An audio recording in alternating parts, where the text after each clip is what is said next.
They are mad you escaped. The narcissist is mad that you escaped. These people are so mad that you cut them off. They are so unhappy and they are so angry that you finally escaped from that toxic cycle. They are mad that you set boundaries. They are mad that you said no. They are mad that you said enough is enough. That you stopped tolerating the verbal abuse, the mistreatment, their toxic ways. That you decided to stop being the punching bag. Or you stop being the person that they can take all their anger out on. Because they're bitter and they're miserable and they want to take their anger out on anybody that they can. Okay? They want to have everybody feel their wrath and have everybody be their punching bag. But it doesn't work like that. They're so mad that you escaped that toxic cycle. They're mad that you put your foot down and are standing on business and really said enough is enough. Okay?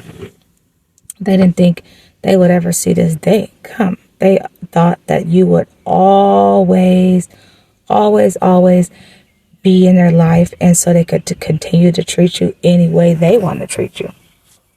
That's what they thought. But they thought wrong, right? They thought wrong. They are going to regret ever treating you any type of way. They're going to miss your presence in their life. And they're going to miss being around you because they were inspired by you. They're going to miss being around you so they could not know what's going on with your life. They're mad that they don't know what's going on with your life because they're obsessed with you. And they want to know every single thing you do, every move you make. Try to know. And so that's how they operate. They're like literally obsessed, like addicted to you. And what do drug addicts do when they don't have their drugs? Flip out, spiral, crash out. I don't know all the new terminology, but they are spiraling. They are flipping out. They need their next hit. They need to be around you so they can figure out how they can move now, because they're copying everything you do. And so now that you're not in their presence, they got to learn how to be themselves, or try to meditate on you and all how you've been acting for many, many years, and to try to embody that and try to act like that. But it's going to become harder and harder and harder for them. Their mask already was falling off, and it's probably all fall off now. Everybody sees their true colors now, but they're still trying to parade around with this mask, having people pick sides and whatnot. But basic people link up. The real quote is basic bees link up, but we ain't gonna say that over here. But basic itches link up. There we go, basic itches. They link up. And guess who the topic of conversation is always? You. Okay?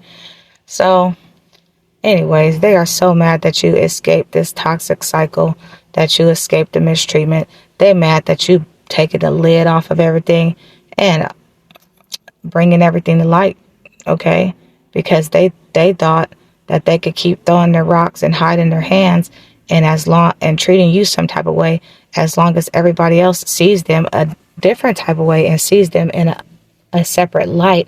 As long as they keep parading around this life with this fake mask on that they're a nice, genuine person, they could keep treating you like trash on the under, because who knows? And then as soon as you start standing up for yourself, start putting your foot down, start setting boundaries, and start cutting these people off, oh, of course they're going to act like you are the problem. But you're not the problem.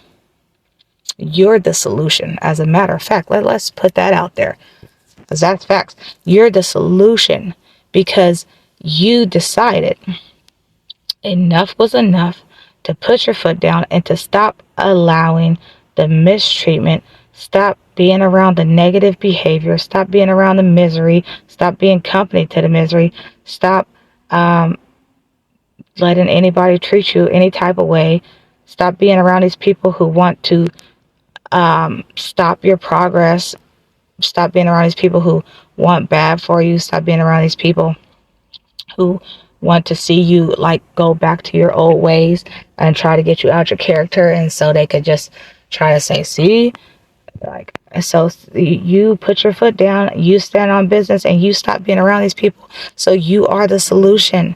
That is the solution. They are the problem, and you came up with a perfect, fantastic solution to not be around these people anymore. And there you go. There you have it. They're out your life. Boom, just like that. And they're mad. They're mad that you came up with a solution. They're mad that you didn't let them control you anymore, because they're control freaks. They're mad that you broke free from the toxic cycle. They don't know what to do with their life anymore. They're spiraling out of control, spiraling, losing it, losing their ish. And you know what? Instead of being mature like you are and apologizing, they don't do that because their ego is so big, right? And we know they don't accept accountability for anything in their life. They always want to place the blame on others, never accept accountability, never apologize, always play the victim as if everybody else the bad guy. These are the tactics of the narcissist. And they're really mad that you broke out the chain, that you stopped letting them control you, because they want to be in control. They want to be the biggest and baddest around. But when you stepped on the scene, you put them in their place. You put them in their place without even trying. That's the whole thing. You put them in their place without even trying. You showed them who you were and the best version of you. And that was a reflection to them. And they looked deep inside and realized, why am I not like this? Why am I not that person? And so that's when the envy came, the jealousy came, the hate came, and all the stuff. Okay? So, yeah, their ego is really big, and it won't let them apologize to you. We know that they're narcissists, and apology is just not in their DNA. Accountability, not in their DNA. It's much more easier for them to play the victim role, and so they don't have to take accountability. And it's much easier to paint you in a negative light and paint you as the bad guy and you the villain, and oh, you're real, recognize real. Okay? And the Lord didn't see it all. So you ain't got nothing to prove to these basic people. If anybody is believing stuff about you without coming to you, if anybody's believing things about you that are untrue without coming to you and asking you, all those people was against you to begin with. Let's just call the kettle black. At the end of the day, it is what it is. If they didn't give you no benefit of doubt, they've been against you, and they stay on that side that you at.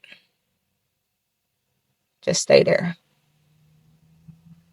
because you picked the wrong side. So I got some scripture. So Matthew 10:36, a man's foes shall be they of his own household. Okay, and so this scripture is not exactly or only meaning your foes, which are your enemies, are in your household. It could be people in your household, but this is like a spiritual household, like the people who are closest to you, friends and family, immediate family and stuff like that. Now, you guys don't all have to live under the same roof, but it's the closest ones to you in your spiritual household, okay? And so the enemies shall be a man's enemies. A man's foes should be those of his own household, okay? Now, if the Bible say that, and you got all these people saying, oh, no, they're not your enemy. They're not against you. They're not drilling holes. Everybody's not drilling holes in a boat. But the Bible told me people was, so I'm listening to the Lord over any person first and foremost.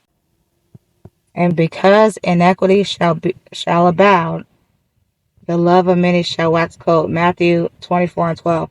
And so the enemies shall be people who are closest to you, and like closest family members, friends, and associates and stuff. Those be your enemies. That's what the Bible said. And it's the end time. So Matthew 24:12. Because it's so much sin in this world, at these times the love of many shall wax cold. People have no remorse. They act like with their mouth, oh, I love them, oh, I did this for them, I did that for them, how could they treat me this way? Boo hoo hoo. You almost got an Oscar, but the story's not so believable. Because guess what? You could treat somebody one way, and you could use your words to say that you love them. Now, it's a difference. You can't just talk the talk. You also got to walk the walk. At the end of the day, those words don't hold no weight if you've been acting toward this person with evil intentions for many, many, many years. If you've been jealous of this person, well, instead of being happy for this person for many, many years. Okay? And what is that other scripture? Because I was talking about their ego was too big, and it won't let them like apologize or anything like that. It's much easier for them to play the victim. Proverbs 11:12. When pride cometh, then cometh shame, but the lowly is wisdom. Okay, so these people are ashamed. They are ashamed how they've been treating you, and they don't know how to come about it to apologize to you. And apologies aren't even in their DNA. And they've been having this mask on and this image to uphold. Now, that if apologizing to you would mean that they will have to admit that they were wrong. And people don't do that because their ego is so big. But pride cometh before the fall. That's the one I'm looking for. Let's see if I can find that. Proverbs 16:18. Pride goeth before destruction, and a haughty spirit before a fall. And so these people, the karma is here. The vengeance of the Lord is here. It's end times. They didn't know who they was coming up against. They didn't recognize it. They got too full of themselves, too full in their head. They wanted to be that it person, but they couldn't be that it person. They couldn't be, because it's in you, not on you. And so they wanted to be the biggest and baddest in the room. That's why they hang out with a whole bunch of people that is what they consider beneath them, because they want to be the biggest and baddest. But like I said, when they came in the presence of you, they realized they wasn't the biggest and baddest. They realized that you was better than them. And we didn't say that. They deemed that themselves. That's why they got in a competition with you, where they already lost. That's why they started having secret animosity towards you, and jealousy towards you, and hate towards you, because they recognized that you were better than them. You were carrying something inside you that is irreplicable. You cannot replicate what you carry. Coming across a person like you is rare. You are a special commodity. There's no one else like you. You are different, while everybody else is the same. And followers, they follow the blind, leading the blind. They all gonna fall into a ditch. And speaking of ditch, all these traps and setups these people have for you, they dug that pit so deep, now they've fallen into their own pit. And if they start questioning why all these things is happening to them, why all these things is happening, they need to take a long look at their life and see how they've been operating and get their answer right there, because it's spiritual. And I don't even know if they got enough wisdom to recognize it, really. But the chosen ones know what's going on. It's a lot of people dealing with stuff like this as of now, as of lately, as of some years. People are waking up. The veil's been lifted. The darkness is showing its colors, and the light is going to keep shining.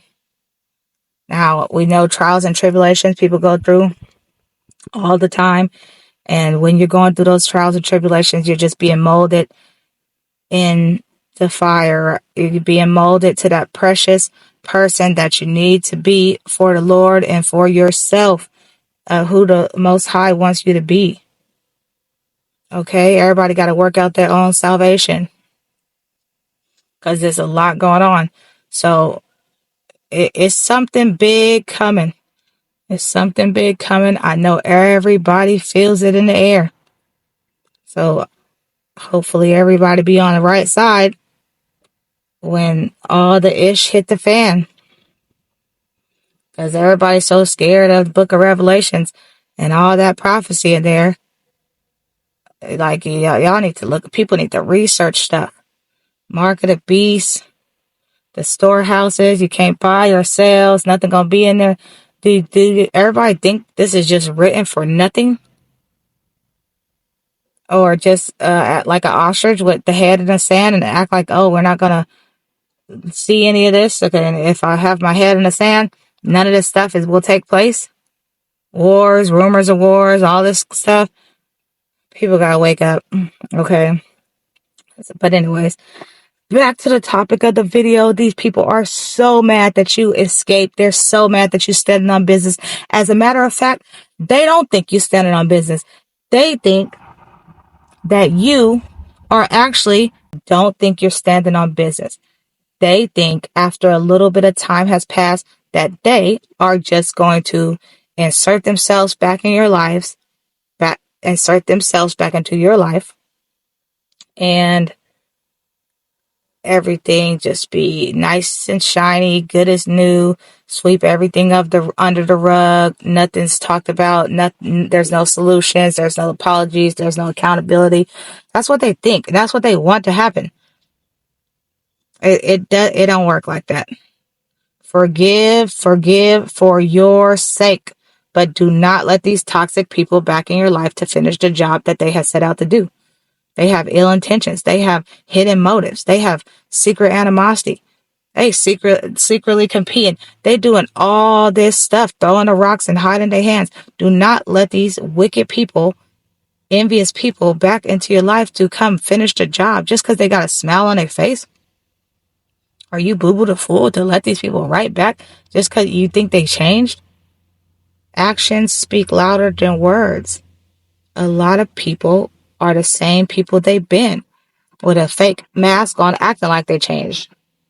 But they didn't really change. So forgive, but you don't have to let these people back in your life. They are mad you escaped. And in time, they will realize that you weren't playing. And you weren't one to be played with. And they're going to regret. They're going to regret crossing you. They're going to regret treating you like such. They're going to regret all the negative things that they said about you. They're going to regret trying to turn all these people against you. They're going to regret all the stuff. They so mad that you escaped, but deep down inside, they knew that they couldn't go with you. They knew that. So that's why they wanted to attach themselves to you for the whole trip up. But they can't. And they couldn't, because everybody can't go. Many are called, few are chosen. 2/3 of these people is finna... I ain't even gonna say it. That's a lot of people. Okay? So, better stay prayed up, everybody. Stay in the truth. Keep on that narrow path. Keep following the Lord and how he wants us to live, how he wants you to live your life, not how you want to live your life and what you think is right, and how, I recycle, I donate some stuff. Like, live how the Lord wants you to live all the way. Reach your fullest potential and keep your self-care up. And part of self-care is getting these people out your life who's not good for you. Okay? All right, that's the message today. Shalom.